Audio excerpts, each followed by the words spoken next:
परिवर्तन ही संसार का नियम है।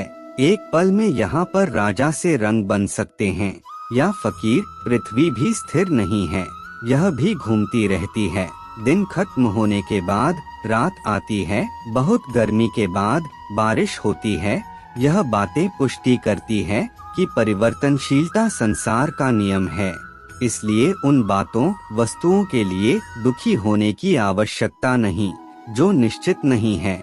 परिवर्तन स्वीकार करना आपको हर कठिन परिस्थिति में खुश रहने की शक्ति देता है।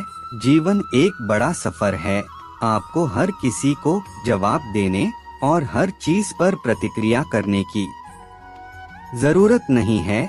यदि समय तुम्हारा इंतजार नहीं करता तो तुम सही समय का इंतजार क्यों करते हो। स्मरण रहे, जो समय चल रहा है वही तुम्हारे लिए बेहतर समय है।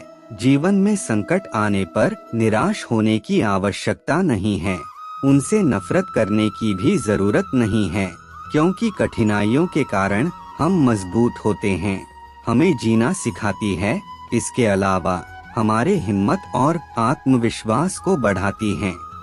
हमारे अंदर छिपी हुई ताकत और क्षमताओं को प्रदर्शित करने के लिए एक अच्छा मौका देती है। समस्या का समाधान इस बात पर निर्भर करता है कि हमारा सलाहकार कौन है। यह बहुत महत्वपूर्ण है, जो कि दुर्योधन शकुनी से सलाह लेता था और अर्जुन श्री कृष्ण से। शंका का कोई इलाज नहीं, चरित्र का कोई प्रमाण नहीं, माउंट से अच्छा कोई साधन नहीं और सबसे तीखा कोई बाण नहीं। ऊंचा उठना है तो अपने अंदर के अहंकार को निकालकर स्वयं को हल्का कर लीजिए, क्योंकि ऊंचा वही उठता है जो हल्का होता है। एक छाव का कभी अंत नहीं होता। अगर आपकी एक इच्छा पूरी होती है तो दूसरी इच्छा तुरंत जन्म ले लेती है। कोई नहीं देगा तेरा साथ, यहाँ तुझे लड़ना भी खुद है और संभालना भी खुद है। अहंकार और संस्कार में फर्क है। अहंकार दूसरों को झुकाकर खुश होता है, संस्कार स्वयं झुककर खुश होता है। बीता हुआ कल जीवन को समझाने का एक अच्छा मौका है और आने वाला कल जीवन को जीने का एक दूसरा मौका है। हर किसी की मित्रता के पीछे कोई ना कोई कारण छिपा होता है। यह सबसे बड़ा सत्य है और यह सत्य हकीकत भी है। वक्त से पहले मिली चीजें अपना मूल्य खो देती है और वक्त के बाद मिली चीजें अपना महत्व। इस दुनिया में जहाँ लोग थोड़ी सी मुश्किलों से हार मान लेते हैं, वहाँ अगर आप थोड़ा सा हिम्मत करेंगे तो जीत आपकी होगी। मुझे तेरी हाथों की लकीरों पर नहीं, बल्कि हाथ की लकीरों को बनाने वाले पर भरोसा है। हमारे जीवन में जो कुछ होता है उसका कारण हम खुद हैं। हम ही अपनी परिस्थितियों के लिए खुद जिम्मेदार होते हैं। यह बात मानना थोड़ा मुश्किल है, पर यही सत्य है। अगर आप मौके की तलाश में हो तो आप गलत हो, क्योंकि मौका मिलता नहीं, बनाना पड़ता है। आवाज ऊंची हो तो लोग सुनते हैं, लेकिन बात ऊंची होती हो तो सब लोग सुनते हैं। जो हुआ अच्छे के लिए हुआ, जो हो रहा है वह भी अच्छे के लिए हो रहा है, जो होगा वह भी अच्छे के लिए होगा।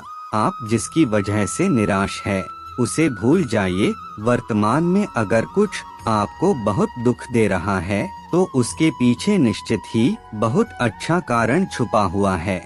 इसलिए ना भविष्य ना ही पिछले बीते हुए समय के बारे में सोचिए। आपके पास वर्तमान है, उसका आनंद उठाइए। अगर सफलता देर से मिले तो उदास मत होना, क्योंकि छोटे घर जल्दी बनते हैं और महल बनने के लिए समय लगता है। लोगों को बदलता देखकर आप अपना दिल छोटा मत करो। जो बदल गए उन्हें अपनी जिंदगी से दूर कर दीजिए। जिन लोगों ने तुम्हें अपना बनाकर छोड़ दिया, उन लोगों को धन्यवाद दो, क्योंकि वही लोग सिखाते हैं कि हर अपना अपना नहीं होता। पतझड़ हुए बिना पेड़ों पर नए पत्ते नहीं आते। कठिनाई और संघर्ष से बिना अच्छे दिन नहीं आते। मैदान में हारा हुआ इंसान फिर से जीत सकता है। लेकिन मन से हारा हुआ इंसान कभी नहीं जीत सकता। एक समय की बात है, एक बहुत ही महान संत अपने शिष्यों के साथ बैठे हुए थे और उन्हें उपदेश दे रहे थे। तभी उन्होंने अपने शिष्यों से कहा, क्रोध इंसान का सबसे बड़ा दुश्मन है। क्रोध करने वाले व्यक्ति खुद को हानि पहुंचाता है, लेकिन दूसरों को भी हानि पहुंचाता है। वह प्रतिशोध की आग में जलता है और अपने जीवन को बर्बाद करता है। उनके उपदेश खत्म होने के बाद उनके शिष्यों में से एक शिष्य खड़ा होता है और बोलता है, तू एक ढोंगी है। तेरी बात मनुष्य के रहन-सहन से विपरीत है। तू जो भी कहता है उसे अपने जीवन में अनुसरण नहीं करता और दूसरों को यह सब करने के लिए कहता है। जब उनका शिष्य उनको उल्टी सीधी बातें कह रहा था, तब महान संत ने कोई प्रतिक्रिया नहीं दी और वह शांत बैठे थे। लेकिन ऐसे में व्यक्ति और भी ज्यादा गुस्सा हो गया और गुस्से में आकर और उसने उनके मुंह पर थूक दिया। इसके बाद भी उस संत को गुस्सा नहीं आए, वह शांत थे। उन्होंने अपने चेहरे से थूक को पूछा और चुपचाप बैठ गए। यह सब देखकर उस शिष्य को कुछ समझ नहीं आ रहा था कि वह क्या करेगा। गुस्से में आकर वह उस जगह को छोड़कर चला गया। अगले दिन घर पहुंचा।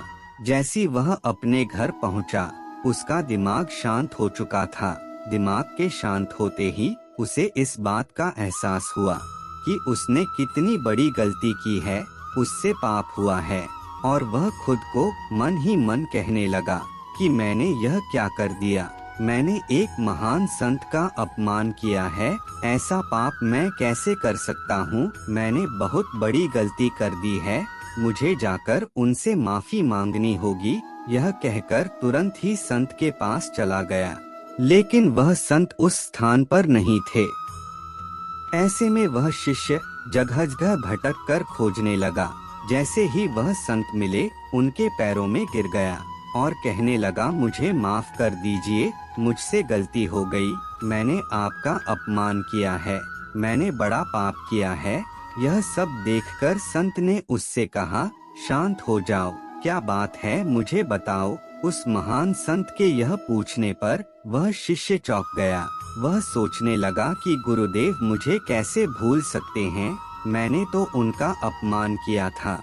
यह सोचकर उसने अपने संत से पूछा, मैं वही शिष्य हूँ जिसने कल आपका अपमान किया था और आप इतनी जल्दी मुझे भूल गए। उस महान संत ने जवाब दिया, हमें कल की बातों को कल में ही छोड़ देनी चाहिए। वह अच्छा हो या बुरा, उसके बारे में बार बार विचार नहीं करना चाहिए। मैं बीती हुई बातों को पीछे छोड़कर आगे चलता हूँ और ऐसा ही हम सबको भी करना चाहिए।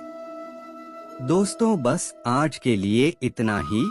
वीडियो कैसी लगी कमेंट करें, लाइक करें और शेयर जरूर करें। चैनल को सब्सक्राइब करना ना भूलें।